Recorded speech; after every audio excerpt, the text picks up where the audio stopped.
I feel like I have the best view in the whole place. This is what I've been waiting for, actually, was this moment where I could really get to see all of your faces. This is my fourth time being here, and every single time it gets better. It's one of my favorite things to do during the year because this is so important. The work that you're doing, the things that you're learning, the experiences that you're having over these couple of days are truly transformative, and it's just so exciting to get to be here again with you this time. This year, we're going to do something slightly different. I am not going to deliver a keynote or give a speech. I'm going to do something a little bit more interactive. You've heard from incredible speakers over the last 2 days. Flotas, clearly. I have to say, so earlier today, I got the incredible honor of actually meeting our First Lady, and I was verklempt. For those of you who don't know what I mean, so she's standing there and she's looking at me, and I'm like, she looks like a Disney princess. I couldn't say anything. It was the most amazing thing, and it reminded me of something that I always talk to girls about, which is stepping outside of your comfort zone and having a real moment, having something that shakes you from the core and that makes you a human being. And the next day, tomorrow, you guys are going to be going to Capitol Hill and advocating and talking to your, all right, she's like, yes, you're excited. That it is exciting. And so what I want to do today is kind of talk you through some of the things that I think about before I stand on stage or go and meet someone. And hopefully this gives you a little sense of things that you can kind of anchor in when you are speaking on behalf of the girls that you're speaking on behalf of. So there's 3 things that I want to talk about today, and I want you to talk about with me. And those are to be on purpose, be prepared, and to be a person. So let's start with the first one, which is to be on purpose. Should be a microphone around here somewhere. She's got it right there. I want anyone in the audience, and you can kind of shout it out or raise your hand. I want someone to just say what they think I could mean by be on purpose. Right over there. You can stand up. By being on purpose, you mean that... It's okay.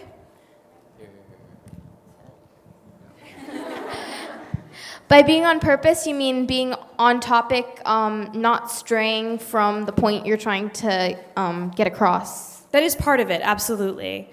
Anyone else? Yeah.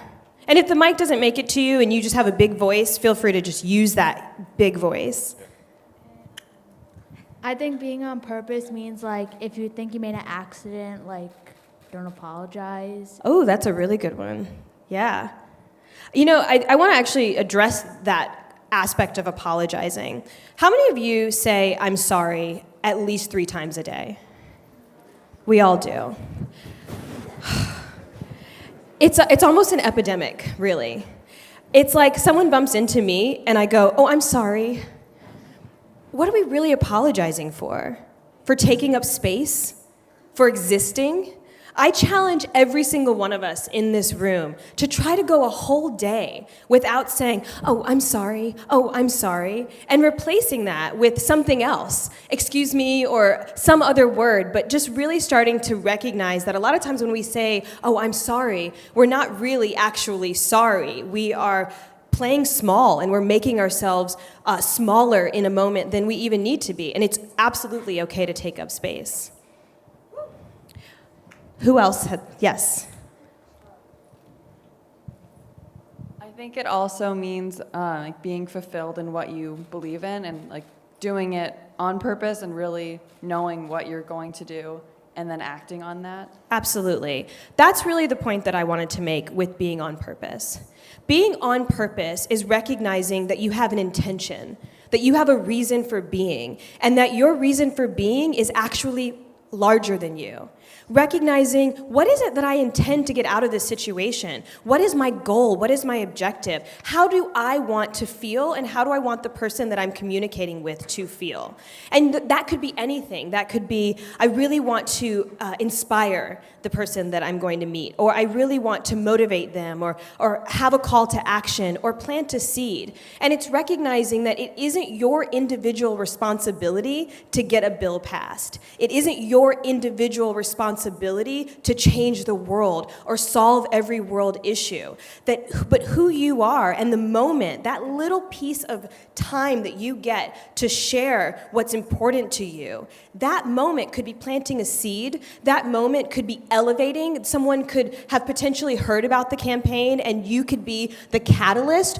Or there's so many reasons that are so far beyond what you could maybe necessarily know in that moment. It's recognizing that you are a part of a greater purpose. You are a part of not only your own personal journey, but the journey of millions of girls all around the world, and recognizing that your individual purpose is tied into the purpose of unlocking the purpose of 62 million girls all around the world. But that doesn't all rest on your shoulders as an individual. It's a part of something so much larger. So that's really what I mean when I say to be on purpose, to tap into that emotional center, to take it away from yourself. Before I walk on stage, anybody who knows me knows that I'm back there doing silly dances and being crazy because I'm terrified. I'm terrified to stand up here and talk to all of you because I get nervous. I don't know all the time what it is that I'm going to say before I say it. But the thing that I do first is I anchor in, what is my purpose? Why am I here? I'm not special. I'm not smarter. I'm not more interesting. Why am I here? And then I recognize, wow, for whatever reason I got here, it is an opportunity. This is an opportunity to make a change. This is an opportunity to impact someone's life, to say something that triggers a thought, to say something that could potentially inspire you to say, you know what? I am in this room for a reason. I am in this room for a divine reason. And if we in this room cannot collectively put ourselves together, if we in this room can bring the First Lady of the United States to our room, there's so many places that she could be in the world, but she chose to be here. Don't take that lightly. Don't say, oh my gosh, yeah, so no. There are so many causes and so many issues, but clearly we are a part of one that is absolutely so important right now. So the second thing is to be prepared. Can someone think, what do I mean by be prepared, or why, in what way are we prepared? I think that it's really important when you're going to talk to someone to actually know what you're talking about and not to just say, like, there are a lot of girls who are having issues, and I really think you can help but say, you know, there's an issue, like a specific issue, and this is how you can help, and this is what you need to do, and this is how you can make change, and we support you. Definitely. And you brought up a great word, which is specificity, being specific. Be prepared for like everything that comes to you. If someone wants to talk to you, just think of something in your brain and you guys can talk about it. Absolutely. Yeah, finding something in common, being prepared. That's great. Well, I think you mean be prepared to have your knowledge set and everything. I also think you mean to be prepared to say, I don't know, and be prepared for the unknown. Definitely. Maybe also like think of things that they could ask you that could like throw off what you're doing sort of. Like you're like, oh, but like kind of when you're doing your thing, you're studying the other person's side, so you gotta answer questions that not that there's anything you have to do with that. Yeah. And I say, well, how do you think that would work? I don't understand that. You're like, well, this is how it would work. Be able to like go fully into depth sort of. Definitely. If you didn't hear in the back, basically what she was saying was to be prepared for obstacles, be prepared for things that kind of go outside of what you maybe expected, to, you know, be able to kind of navigate or move through a situation if, you know, by being prepared for it. Yeah, sure, stand there. So I think another aspect along with this is to have prepare yourself to manage your confidence, Definitely. That's exactly, she to repeat what she was saying was to prepare yourself to have confidence. That is one of the major points that I wanted to make. When people stand on stage, unless they like break out into a cold sweat and start shaking, they typically seem to be relatively confident because they're up in front of you. But many times people are not necessarily confident, and confidence isn't something that you always wake up with. You don't wake up and you're like, oh, ooh, I am feeling myself. I mean, Beyonce might, but I don't. I know that I don't. I know that I wake up sometimes and I am like, ooh, girl, we're going to have to pull it together today. I don't know how, but we will. And I think that by being prepared, that to me is the key ingredient that makes you more confident. The more prepared you are for a situation. And being prepared, yes, it does mean knowing what the topic is. It does mean knowing what the facts are and being specific. But also being prepared means just showing up. I want everyone in this room to know that you are more than prepared to do the work that's in front of you. Your being here has prepared you, that there's nothing more that you need to know. There's nothing better that you need to be. You, inside of yourself, everything that you have is enough, and it has prepared you because life has prepared you. Your purpose has prepared you. So stop thinking, for those of us that can sometimes think about ourselves in a situation, I know I do, think about, oh, well, what if I fumble, or what if I forget something, or what if I make a mistake, or what happens if this or that or the other. If you recognize that I am prepared for this because I am in this situation has prepared me. Life has prepared me to be here. I have a purpose, and it doesn't matter if I make a mistake. It doesn't matter if I fumble, which leads to the third thing, which is to be a person. What could I possibly mean by be a person? Your hand shut up right there. I think that by being a person, you have to be able to show emotion. And if you relate to the issues on a personal level, the people that you're talking to will really understand what you're talking about. And I think you could show maybe like a personal story, and they'll really understand the issues that you're talking about. Definitely. We have so many hands. You can just pass it around. Yeah. Oh, okay.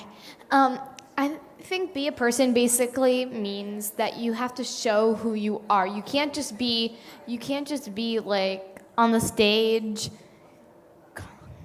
You could be calm and confident, but you wouldn't interest your audience if you speak in a monotone voice. You wouldn't interest your audience if you don't show who you are. And as we've been learning in the classes, you need to show your personality to get people interested in the issue, because if they know you personally are interested in the issue, then they might learn to be too. Great point.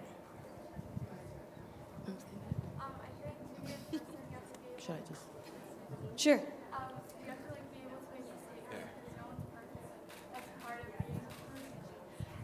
Part of being a person is making mistakes and learning from them. So you have to be willing to make those mistakes and learn from them. Definitely. How often has someone admitting that they were nervous or just, messing up in front of you actually made you feel more connected to them? Right?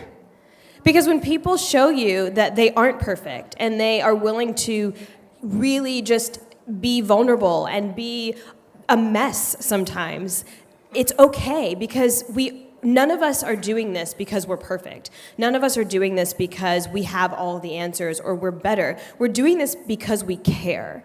And that's what people connect to. People connect to the part of you that cares enough about something that you're going to show up and share that information with another person, because you could be anywhere doing anything else, but you've made the choice to be there. And so by caring and being a person, and also it's not just about you, it's about being observant and making a genuine connection to another person. Picking up on, hey, I can tell that this person is kind of in a hurry, so I'm just gonna, get through it, or I'm gonna leave certain parts out of it. Because a lot of times I'm sure you all have heard the quote, I'm going to fudge it, but basically the bottom line is that people remember little of what you say. I think a little more of what you do, but what they remember most is how you made them feel. And the way that you really connect to someone and make them feel something is by you actually feeling something. And that doesn't mean that you should, walk around with this like heaviness. You might be really funny. You might have a sense of humor. There might be another way that you connect to people. You don't have to connect to people in the way that you see someone else connect. You can just be your genuine, open self. So this might be slightly awkward in our arrangement, but I think we can make this work. One thing I think that's important is we've spent the last couple of days talking about young women all around the world who are facing various obstacles. And, we are going to advocate on behalf of making sure that we have progress and move forward in these areas. But what we haven't really spent much time talking about is why us? What is it about you, specifically, you as an individual and your voice, that makes it so that you should be that person? Because you are essentially a bridge. You're building a bridge to someone that the person you're going to meet may never see or may never really have an interaction with. It is only through you and your passion and your conviction that someone is going to be able to make that connection. So what I want us to do is just in your rows, look to the person to your left and your right, and that will be your group. So group up in kind of groups of maybe 3 or 4, and I just want you to talk amongst yourselves about, hold on one second, I want you to talk amongst yourselves about what are 1 to 3 different qualities about yourself that you bring to a room that opens you up or that makes it that connection. What is it about you? And it doesn't have to be something awesome. It can be, they're all awesome. It could be something like, I'm clumsy, but by being clumsy, I, connect to people because it creates laughter, or I'm motivational, or I'm shy, so I empathize with people who have a difficult time speaking up. But I want each of us to talk amongst ourselves about what those 1 to 3 qualities are. And then inside your group, I want you to help each other by mirroring for someone something that you may have seen in them, something that you pick up. Because when you meet someone for the first time, you get an impression. There's something, oh wow, that person's really warm, or oh wow, they're kind of quiet. So help each other by figuring out some of those adjectives or some of those ways to describe who you are. And we'll just take a couple, 4 or 5 minutes and just do that. How was that for you? Was that kind of interesting? I think it's something that you should do more of. It's really important that you understand your own strength, your own power, and your value. That you recognize inside yourself that although sometimes we can look, across borders and feel like, wow, I cannot imagine going through what you've gone through. I cannot imagine having the experiences that you have. And I think sometimes we put ourselves on a different level and we feel that our experiences pale in comparison to some of the experiences and stories that we've heard about. And then we start to shrink and feel like, oh, well, the things that I'm going through, the things I experience are not as important. But I want to tell you that it is important. It is equally important that you break through the individual barriers. It is equally important that you overcome whatever personal or internal or external obstacles that you have, because your inability to unlock those aspects of yourself cuts off that bridge. If you are the bridge for a girl to be able to walk across, to make it to Congress, to get a bill passed. If you are that bridge, but you're stuck in insecurity, you're stuck in self-doubt, you are allowing people to really impact you with being bullied, and you are not standing up for yourself. If you internally are not able to fully love and embrace who you really are, then that is not only hurting you, but it's hurting all of the girls that you could potentially be helping. And so I really want to impress that upon you, that whatever you're going through is valid and important, and it is of utmost importance that you work on and work through those things in your own life at the same time that you're trying to unleash and unlock the potential of all these other girls. So we need to close, but I really don't want to leave without giving 1 or 2 people an opportunity. If you have a really pressing question, right now that you want to ask, I want you to have that opportunity before I go. Anyone? Oh, the tiniest little hand. The smallest little... Oh my gosh, what do you want to know? What is your I know, it's really scary to hear your voice amplified that much, but you've got this. Own it. Get back up. Yes! Yes! I'm going to come hug you right after this, so get it out. what is your other future plans? That is the best possible question. My future plans, that will be our one question. My future plan is to find balance and in my life and to continue to activate my purpose. I struggle with being an actress and being an advocate. I struggle with the decisions that I'm making and feeling as though I am not sacrificing some other aspect of myself and putting someone before me. I struggle with feeling like I'm enough. I struggle with, feeling as though the things that I say are really making a difference and that the work that we're doing is really moving us forward. And so my future plans are to continue to put one foot in front of the other, to continue to show up, to continue to be a vulnerable mess, and to hopefully continue to do art that inspires and connects to people, and to hopefully help all of you to move forward in your own lives and to know that you matter, we all matter, and that together we can get her stronger. So thank you.